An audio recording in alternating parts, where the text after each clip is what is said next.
국민 여러분 새해 좋은 꿈 많이 꾸셨습니까? 을사년 새해에는 정말 기쁜 일 많으시길 바랍니다. 저는 작년 12월 14일 탄핵 소추되고 나서 혼자 생각하는 시간을 많이 갖게 됐습니다.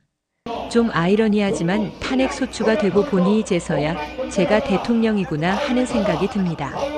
26년의 공직생활, 8개월의 대선 운동 대통령 당선과 정권 인수 작업, 대통령 취임 이후 새벽부터 밤늦게까지 정신없이 일만 하다 보니 애가 대통령이라는 생각을 못하고 지내온 것 같습니다.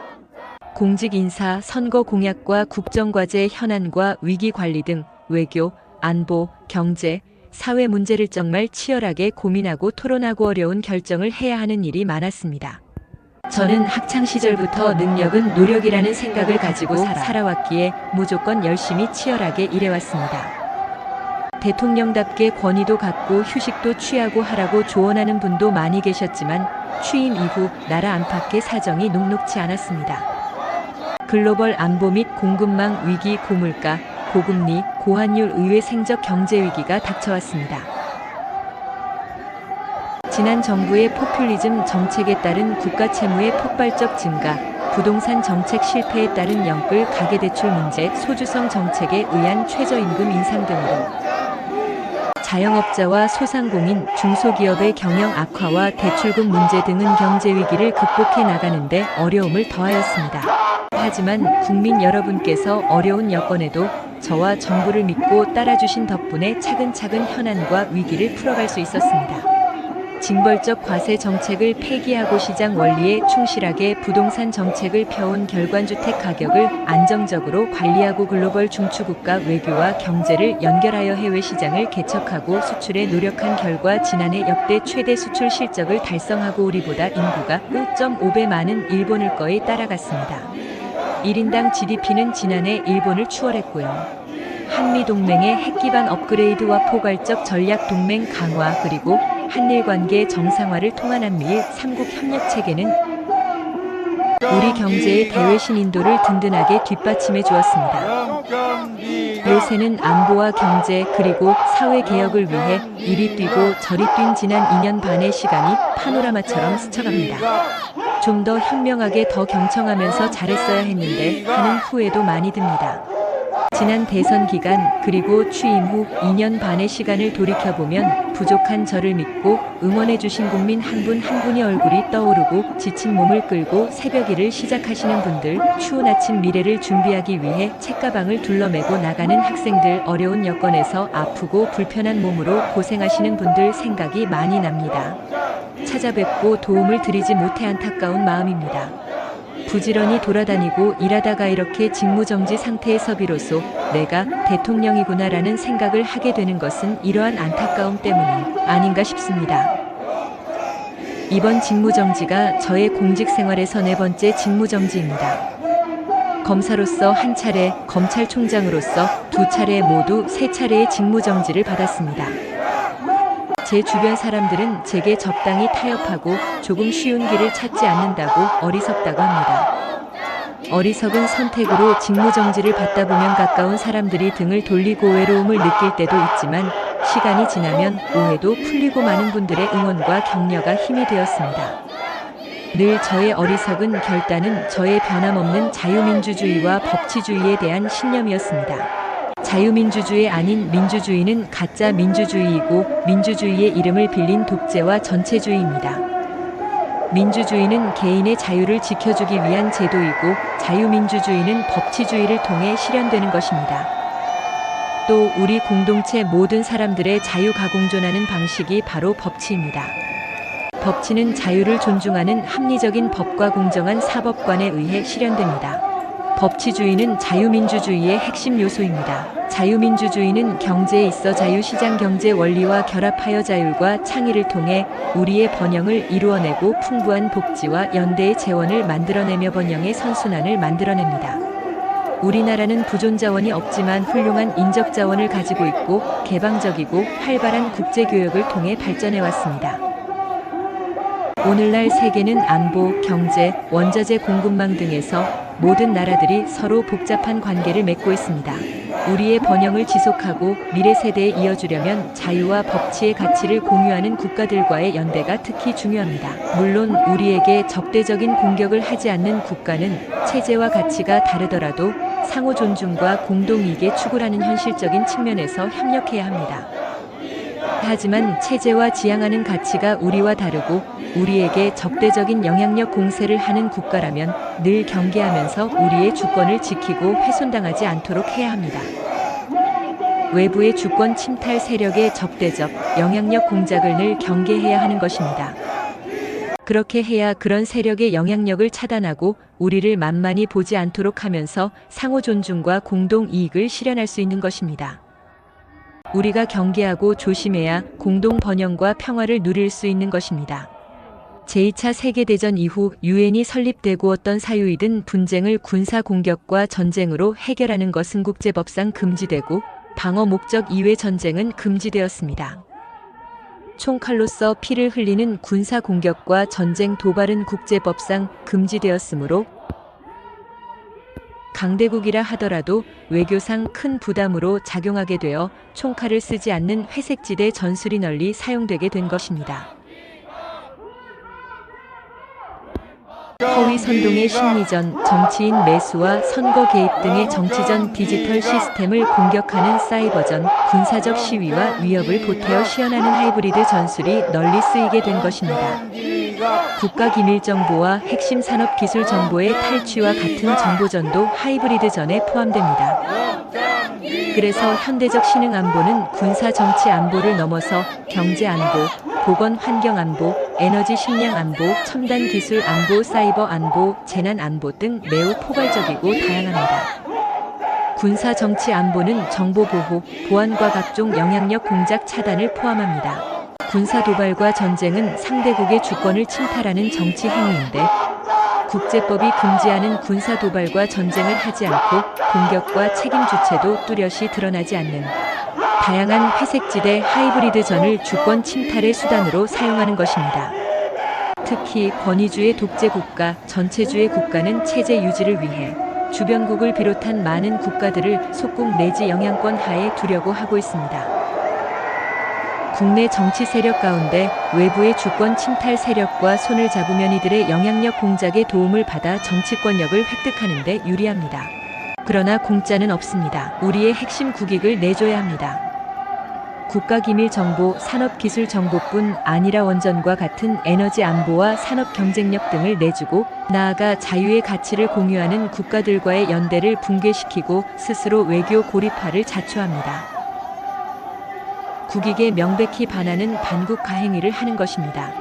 이런 세력이 집권 여당으로 있을 때 뿐만 아니라 국회의석을 대거 점유한 거대 야당이 되는 경우에도 국익에 반하는 반국 가행위는 계속됩니다. 막강한 국회 권력과 국회 독재로 입법과 예산 봉쇄를 통해 집권 여당의 국정 운영을 철저히 틀어막고 국정마비를 시킵니다. 여야 간의 정치적 의견 차이나 견제와 균형 차원을 넘어서 반국가적인 국익 포기 강요와 국정마비, 헌정질서 붕괴를 밀어붙입니다. 이건 남의 나라 이야기가 아닙니다. 바로 대한민국의 현실입니다.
선거 소송의 투표함 검표에서 엄청난 가짜 투표지가 발견되었고 선관위의 전산 시스템이 해킹과 조작에 무방비이고 정상적인 국가기관 전산 시스템의 기준에 현격히 미달한데도 이를 시정하려는 어떠한 노력도 하지 않을 뿐 아니라 발표된 투표자 수와 실제 투표자 수의 일치 여부에 대한 검증과 확인을 거부한다면 총체적인 부정선거 시스템이 가동된 것입니다.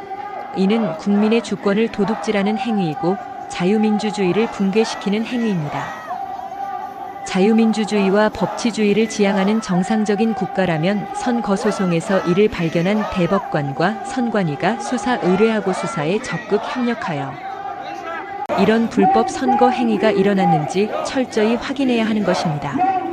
그럼에도 이를 은폐하였습니다.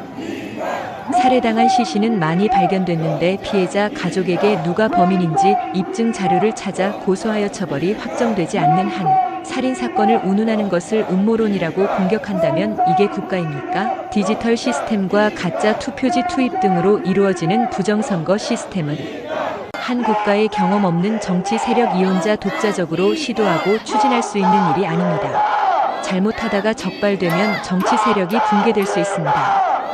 혼자서는 엄두도 내기 어려운 일입니다. 기껏해야 금품살포, 이권거래, 여론조작 등일 것입니다. 하지만 투개표 부정과 여론조사 조작을 연결시키는 부정선거 시스템은 이를 시도하고 추진하려는 정치 세력의 국제적 연대와 협력이 필요함을 보여줍니다. 투개표 부정선거 시스템은 특정 정치 세력이 장악한 여론조사 시스템과 선관위의 확인 거부 및 은폐로 구성되는 것입니다. 살인범을 특정하지 못해서 살인사건을 음모론이라고 우기는 여론 조성 역시 투개표 부정선거 시스템의 한 축을 구성합니다. 국민 여러분께서 아시는 바와 같이 이게 우리나라 현실이라면 지금 이 상황이 위기입니까? 정상입니까? 이 상황이 전시 사변에 준하는 국가 비상사태입니까? 아닙니까?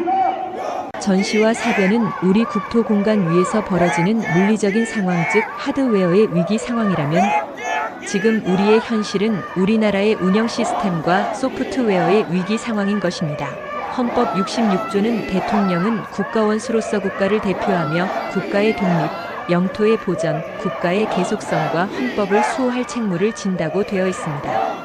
쉽게 말하면 대통령에게 대한민국의 하드웨어를 지키고 온 영체계와 소프트웨어를 수호하라는 책무를 부여한 것입니다.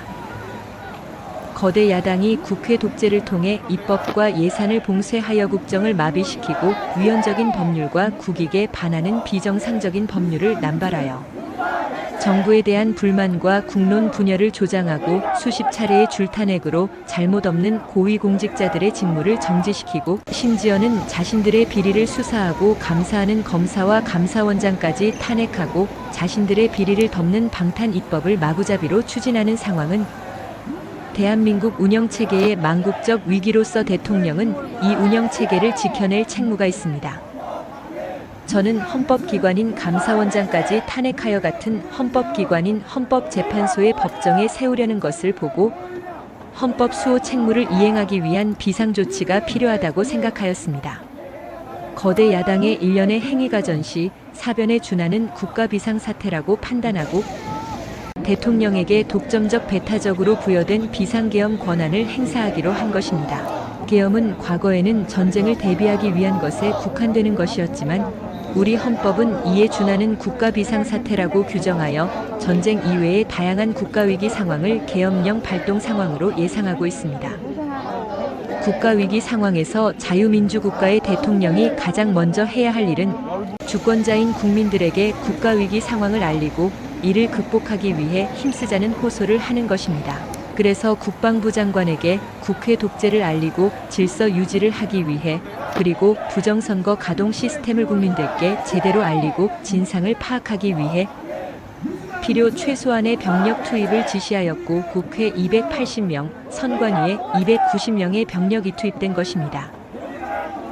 국회에 투입된 280명의 병력은 국회 마당에 대기해 있다가 그리고 선관위에 투입된 병력은 수십 명의 디지털 요원만 내부 시스템에 접근하고 나머지는 외부에 대기해 있다가 계엄 선포 2시간 30분 만에 국회에 계엄 해제 요구 의결이 있자 즉각 철수하였고 아무런 사상자나 피해 없이 평화롭게 마무리되었습니다. 국민 여러분, 계엄은 범죄가 아닙니다. 계엄은 국가 위기를 극복하기 위한 대통령의 권한 행사입니다. 그렇기 때문에 대통령의 권한 행사를 보좌하기 위해 합동참모본부에 계엄과가 있는 것입니다. 계엄 내란이라는 내란몰이 프레임 공세로 저도 탄핵 소추되었고 이를 준비하고 실행한 국방부 장관과 군 관계자들이 지금 구속되어 있습니다. 참으로 어이없는 일입니다. 병력 투입 시간이 불과 2시간인데 2시간짜리 내란이 있습니까? 방송으로 전 세계, 전 국민에게 시작한다고 알리고 3시간도 못 되어 국회가 그만두라고 한다고 병력 철수하고 그만두는 내란 봤습니까? 합참 계엄과 계엄 매뉴얼에 의하면 전국 비상계엄은 최소 6, 7개 사단 병력 이상 수만 명의 병력 사용이 전제되어 있습니다. 국방부 장관은 합참에서 작전부장과 작전본부장을 지낸 사람으로 이런 걸 모를 리 없습니다. 계엄의 형식을 빌린 대국민 호소이기 때문에 소규모 병력을 계획한 것입니다. 국회의원과 국회 직원 등은 신분증 확인을 거쳐 국회 출입이 이루어졌으므로 계엄 해제 요구 결의안 심의가 신속하게 진행되었고 본관과 마당에는 수천 명의 사람들이 오히려 280명의 군을 에워싸고 있었습니다. 병력 철수 지시에 따라 군은 마당에 있던 시민들에게 공손히 인사하고 철수했습니다. 국회를 문 닫으려 한 것입니까? 아니면 폭동을 계획하긴 했습니까? 최근 야당의 탄핵소추 관계자들이 헌법재판소에서 소추 사항 중 내란죄를 철회하였습니다. 내란죄가 도저히 성립될 수 없으니 당연한 조치를 한 것입니다. 그런데 내란 몰이로 탄핵소추를 해놓고 재판에 가서 내란을 뺀다면 사기 탄핵, 사기 소추 아닙니까?